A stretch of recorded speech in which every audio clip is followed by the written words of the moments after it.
এত কম রানের টার্গেটে কিভাবে হারলো বাংলাদেশ? আসলে কম রান কোনো ব্যাপার নয়।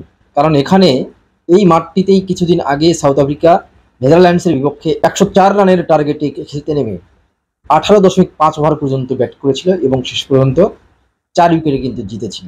অর্থাৎ নিউ ইয়র্কের এই নাসাউ কাউন্টি ইন্টারন্যাশনাল ক্রিকেট স্টেডিয়ামে বিষয়টি এরকমই দাঁড়িয়েছে যে ১০০ রান করবেন প্রথমে ব্যাট করে, পরবর্তীতে প্রতিপক্ষের কিন্তু ঘাম ছুটে যাবে এই রান তুলতে। সেটি তো আগে থেকে অনুমিতই ছিল। কিন্তু দক্ষিণ আফ্রিকার বিপক্ষে যখন টস জিতে বাংলাদেশ যখন বোলিং পেয়েছে, তখন নাজমুল হোসেন শান্ত কিন্তু বেশ খুশি হয়েছিলেন।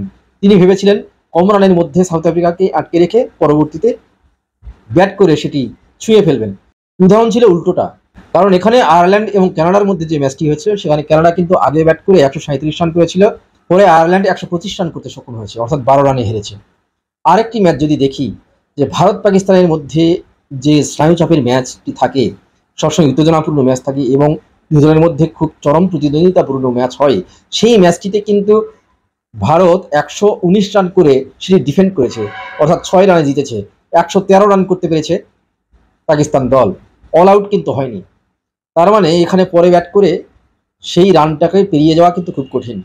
হ্যাঁ, ১০০-র মধ্যে যারা অল আউট হয়েছেন তাদের তাদের রানটাকে কিন্তু প্রতিপক্ষরা পরে ব্যাট করে পেরিয়ে গেছেন। যেমন নেদারল্যান্ডসের বিপক্ষে সাউথ আফ্রিকা এবং আয়ারল্যান্ডের বিপক্ষে ভারত।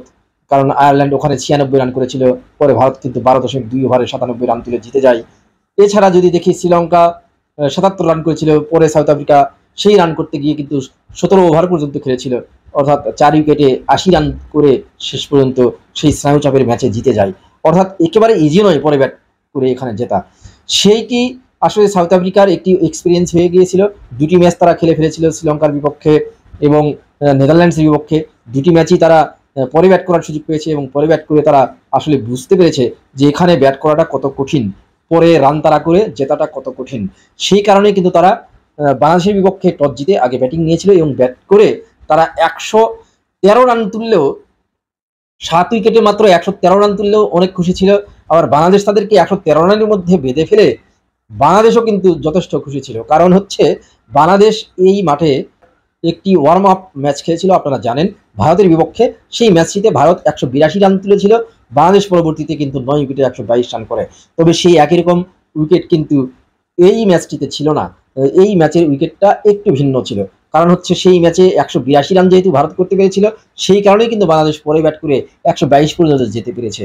সেই কারণে এই ম্যাচটিতেও যে ১১৩ রান সাউথ আফ্রিকার মতো একটি দল করেছে, সেই রানটি তারা করতে পারবে বাংলাদেশ, এরকম কথা কিন্তু কোনো ক্রমেই বলা যাবে না। কারণ বিশ্বকাপের ম্যাচগুলো সেরকম হয়নি। সেই উদাহরণ তো একটু আগেই বললাম। এরপরও বাংলাদেশের যথেষ্ট সুযোগ ছিল এই ম্যাচটিতে। যদি বলি যে আম্পায়ারের ভুলে বাংলাদেশ হেরেছে, সেটি হয়তোবা ভুল হবে না। কারণ হচ্ছে ইন্টারন্যাশনাল ম্যাচ পরিচালনা করবেন এরকম আম্পায়াররা কিন্তু অনেক দক্ষতা সম্পন্ন, অনেক যোগ্যতা সম্পন্ন হয়েই ইন্টারন্যাশনাল ম্যাচ কভার করার মতো যোগ্যতা সম্পন্ন হয়ে ওঠেন। আজকে বাংলাদেশের ম্যাচ আম্পায়ারিং করার দায়িত্ব পেয়েছিলেন কিন্তু অস্ট্রেলিয়ার একজন আম্পায়ার স্যাম নোগাস্কি। সেই স্যাম নোগাস্কি ১৬.২ ওভারের সময় একটি অত্যন্ত বাজে একটি সিদ্ধান্ত দিয়েছিলেন মাহমুদুল্লাহ রিয়াদের এগেইনস্টে, এবং তখন কিন্তু বাংলাদেশের দরকার ছিল ২৩ বলে ২৬ রান। যখন তিনি দ্বিতীয় বলটি করেন, অফ স্ট্যাম্পের উপরে পিচ করেছিল বলটি, এবং বলটি কিন্তু সুইং করে বাইরে চলে যাচ্ছিল লেগ স্ট্যাম্পের বাইরে দিয়ে। সেই বলটি যখন মাহমুদুল্লাহ রিয়াদের পায়ের পেছনের অংশে লাগে, সামান্য একটু আপিল করেছিলেন, হাফ হার্টেড আপিল বলে সেটিকে। সেই আপিলেই কিন্তু আম্পায়ার স্যাম নোগাস্কি তিনি সাড়া দিয়ে আউট দিয়ে দেন। সেই বলটি লেগ বাই সূত্রে ৪ হয়েছিল, কিন্তু যেহেতু আউট দিয়েছেন আম্পায়ার, সেই কারণে বলটি কিন্তু ডেড হয়ে যায়, যার কারণে বাংলাদেশ ওই ৪ রান পায়নি। তবে মাহমুদুল্লাহ রিয়াদ বেঁচে গেছেন। তিনি রিভিউ নিয়েছিলেন, রিভিউ নিয়ে পরিষ্কার দেখা গেছে তিনি আউট হননি, কারণ বলটি লেগ স্ট্যাম্পের বাইরে দিয়ে চলে যাচ্ছিল, স্ট্যাম্পে আঘাত করেনি।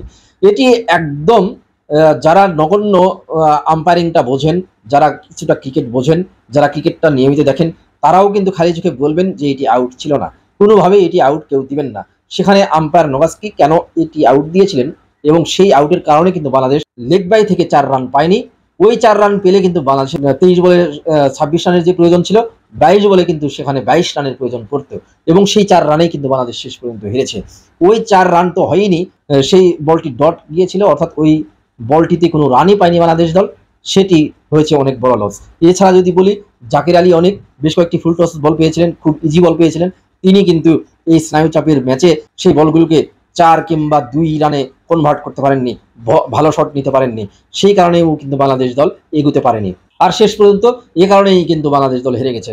তাওহিদ হৃদয় বেশ ভালো খেলছিলেন এদিনও, তিনিও কিন্তু আমি বলবো যে অফ স্ট্যাম্পের বাইরে থেকে বলটি লেগ স্ট্যাম্পের দিকে যাচ্ছিল, সেটি যদি আম্পায়ার্স কল নট আউট হতো অবশ্যই তিনি আউট হতেন না, কারণ তিনি রিভিউ নিয়েছিলেন। লেগ স্ট্যাম্পে সামান্য ছুঁয়েছিল বলটি, এবং বলটি ছুঁয়ে যাওয়ার কারণে তিনি কিন্তু শেষ পর্যন্ত রিভিউ নেওয়ার পরেও আউট হয়ে যান। অথচ এটি যদি আম্পায়ার্স কল নট আউট হতো তাহলে কিন্তু নট আউটই থাকতেন, এবং এই ধরনের বলে কিন্তু অনেক সময়ই আম্পায়াররা নট আউট দিয়ে থাকেন। তো এই দুটি আউট আমার মনে হয় বড় টার্নিং পয়েন্ট বাংলাদেশের পরাজয়ের পেছনে। 114 রান খুব বেশি নয়, এই প্রথম দক্ষিণ আফ্রিকাকে হারানোর মতো একটি অবস্থায় বাংলাদেশ পেয়েছিল। 114 রান করলেই জিতে যেত, সেই ম্যাচটিও বাংলাদেশ 4 রানে হেরে গেল দুর্ভাগ্যের কারণে। অবশ্যই বলবো দুর্ভাগ্য। এবং নিউ ইয়র্কের যেই উইকেট, এই উইকেটে আসলে এই রানটি তারা করে বাংলাদেশ দল যে জিতেনি, সে কারণে ব্যাটসম্যানদের কিন্তু দোষ সেরকম দেওয়া যাবে না। কারণ হচ্ছে সাউথ আফ্রিকার ব্যাটিংও আমরা দেখেছি, তারা কিন্তু শুরুতে 2 ওভারে 18 রান তুলে নিয়েছিল। কুইন্টন ডিকক, হেনরিক ক্লাসেন তারা কিন্তু বেশ বিস্ফোরক ইনিংস খেলার চেষ্টা করেছেন, কিন্তু তারাও বেশিক্ষণ টিকতে পারেননি। এবং তারা যে বিশেষ করে ক্লাসেন 44 বলে যে 46 রানের একটি ইনিংস খেলেছেন, সেই ইনিংসটির পরেও কিন্তু সাউথ আফ্রিকার টোটাল স্কোরটা দেখুন 113 রানে কিন্তু থেমে গেছে। এবং পরবর্তীতে বাংলাদেশ যখন চেস করতে নেমেছে, একটু পরে পরে দেখাচ্ছিল, তখন কিন্তু ওই 4 রানের শট একটি ছিল বাংলাদেশের, সবসময়ই 4 রানে সবসময় পিছিয়ে ছিল। বিভিন্ন ফেজে, বিভিন্ন সময়ে, বিভিন্ন ওভার শেষে সাউথ আফ্রিকা এবং বাংলাদেশের স্কোরের তুলনামূলক পরিসংখ্যান দেখানো হচ্ছিল, সেই পরিসংখ্যানে দেখা যাচ্ছিল বাংলাদেশ 4 রানে পিছিয়ে রয়েছে। সেই 4 রানেই শেষ পর্যন্ত বাংলাদেশ হেরেছে। এবং শেষ বলে যে ছক্কা হাঁকানোর প্রয়োজন ছিল, একটি ফুল টস বল ছিল, তাসকিন আহমেদ আসলে টাইমিং করতে পারেননি ঠিক মতো, এবং সেটি মাত্র 1 রান তারা নিতে পেরেছেন। তবে তাসকিনের এখানে যেহেতু ছক্কা হয়নি, তিনি যদি চেষ্টা করতেন 2 রান নিতে পারতেন। 2 রান নিলেও কিন্তু বাংলাদেশ আর একটি রান কমে হারতো, অর্থাৎ 3 রানে হারতো। সাউথ আফ্রিকার সঙ্গে এই ম্যাচটি একেবারেই বাংলাদেশ খারাপ খেলেনি, অনেক অনেক ভালো খেলেছে। বিশেষ করে এই উইকেটে বোলারদের যেরকম করে বোলিং করা উচিত সেরকম বোলিং করেছেন তাসকিন আহমেদ, তানজিম হাসান সাকিব। তিনি কিন্তু ক্যারিয়ার সেরা বোলিং করেছেন। কখনো তিনি আগের 7টি ইনিংস বোলিং করেছিলেন, কখনো তিনি একাধিক উইকেট পাননি। একটি করে উইকেট পেয়েছিলেন 5 ম্যাচে, 5টি ইনিংসে 5টি উইকেট পেয়েছিলেন। আজকে কিন্তু তিনি 3টি উইকেট পেয়েছেন 4 ওভারে 18 রান দিয়ে, এবং 17টি ডট বল করেছেন তিনি। এটি একটি দুর্দান্ত ব্যাপার। তাসকিন আহমেদ তিনিও কিন্তু 4 ওভারে 19 রান দিয়ে 2টি উইকেট নিয়েছেন। মুস্তাফিজুর রহমানের দুর্ভাগ্য, তিনি উইকেট পাননি, তবে 4 ওভারে তিনি 18 রান দিয়েছেন। সবচেয়ে আশ্চর্য বিষয় হচ্ছে আজকের ম্যাচে সাকিব আল হাসান তিনি কিন্তু 1টি ওভার মাত্র বোলিং করেছেন, 6 রান দিয়েছেন। সেখানে মাহমুদুল্লাহ রিয়াদ 3 ওভার বোলিং করেছেন, 17 রান দিয়ে উইকেট পাননি। রিশাদ হোসেন একদম শেষ মুহূর্তে 19তম ওভারে তাকে বোলিং করতে দিয়েছেন নাজমুল হোসেন শান্ত। এটি চরম সাহসিকতার ব্যাপার তিনি দেখিয়েছেন, কারণ 3 ওভারে 28 রান দিয়ে ফেলেছিলেন, 1 ওভারে 14 রানও দিয়েছিলেন কিন্তু রিশাদ হোসেন। এরপরেও তাকে 19তম ওভারে বোলিং করতে দেওয়া, এবং সেই ওভারে তিনি এসে যে উইকেটটি পেলেন, ডেভিড মিলারের উইকেট তুলে নিয়েছিলেন, 4 রান মাত্র খরচ করেছেন। শেষ পর্যন্ত তিনি 1 উইকেট পান 4 ওভারে 32 রান দিয়ে। তো সব মিলে ওভারঅল বলবো যে বাংলাদেশের বোলিং পারফরমেন্স এই নিউ ইয়র্কের এই উইকেটে যেরকম হওয়া উচিত ছিল সেরকমই হয়েছে। ব্যাটসম্যানদের এখানে দোষ দেওয়ার কিছু নেই, আগেই বলেছি। তারপরেও হয়তোবা একটু বুঝে শুনে খেললে, একটু হিসেব কষে খেললে হয়তোবা এই ম্যাচটি বাংলাদেশ জিতে যেতে পারতো। সেই সঙ্গে আম্পায়ারিং এর ওই বিষয়টি তো ছিলই, যে লেগ বাই সূত্রে যে বাংলাদেশ 4টি রান পায়নি, এইটি একটি ব্যাপার, এবং তাহিদ হৃদয়ের সেই এলবিডব্লিউ আউটটি। তো যাই হোক, এসব খেলারই অংশ।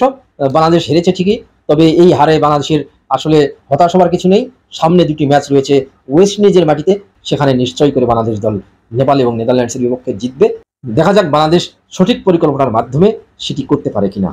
ধন্যবাদ সবাইকে।